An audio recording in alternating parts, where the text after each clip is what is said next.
Action begins in Wiltshire at Bowood House itself. Bowood House has been the home of the Earl of Shelburne's family since 1750.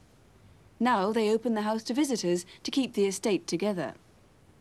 Bowood had been open to the public only 4 weeks when the robbery happened.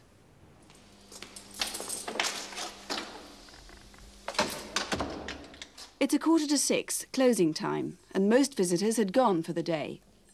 But upstairs in the jewellery room, the guard was surprised to find a man and a woman lingering on. Very security conscious, eh? They really are beautiful.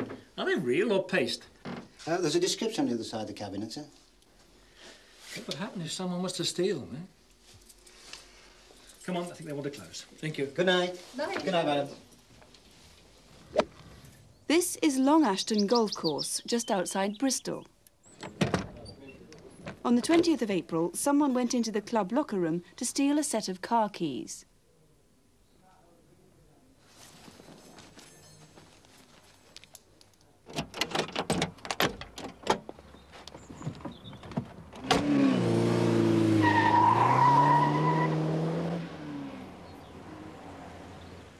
These false plates were fixed onto the stolen MG Montego.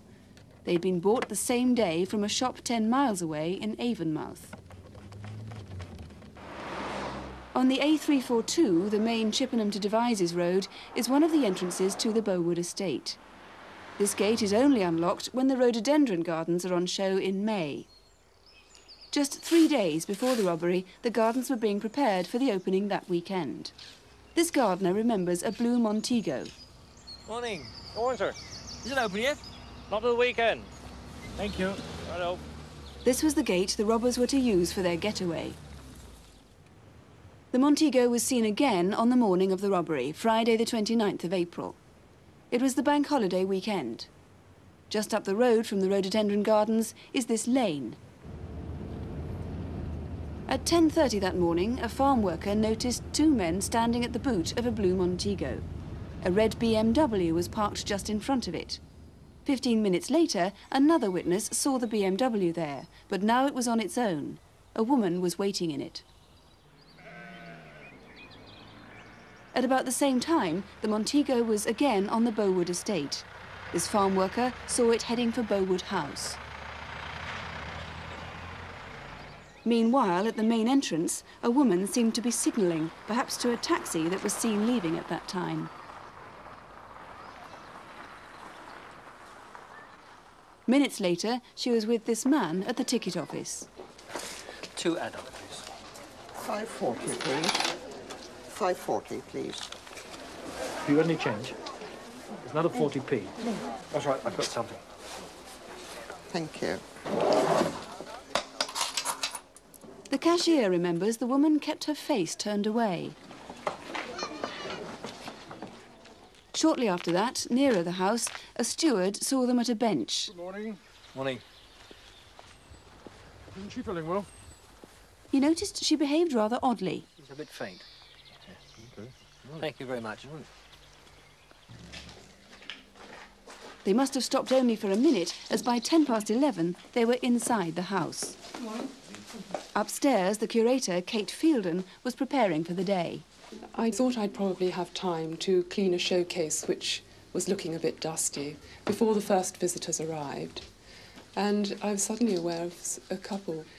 I noticed that they went straight up the stairs, which is a bit surprising because people normally walk around the first floor first.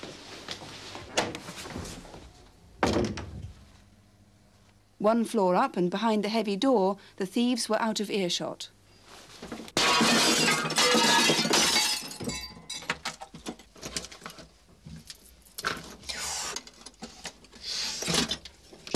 Police think the tools they used must have been hidden under their coats. I locked the showcase. I didn't dally. And I had the feeling that as I went down the stairs, they didn't follow immediately after me. It was as though they were dawdling a bit.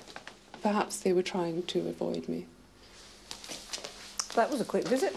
My wife's not feeling very well. I'm taking her home. Oh, I'm sorry. As they left the shop, they bumped into the same steward again. Hello, is she all right now? No, not quite. You can use our restroom if you like. No, thank you. We're Sure. going to go. All right then. Thank you. Thank you. Bye-bye.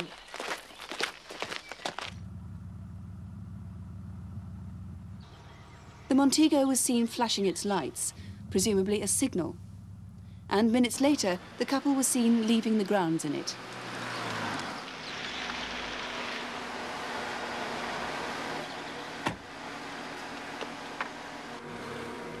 Police found blood on the gate.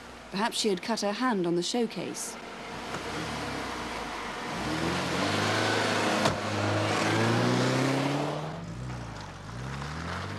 They abandoned the Montego in the lay-by and must have left in the red BMW.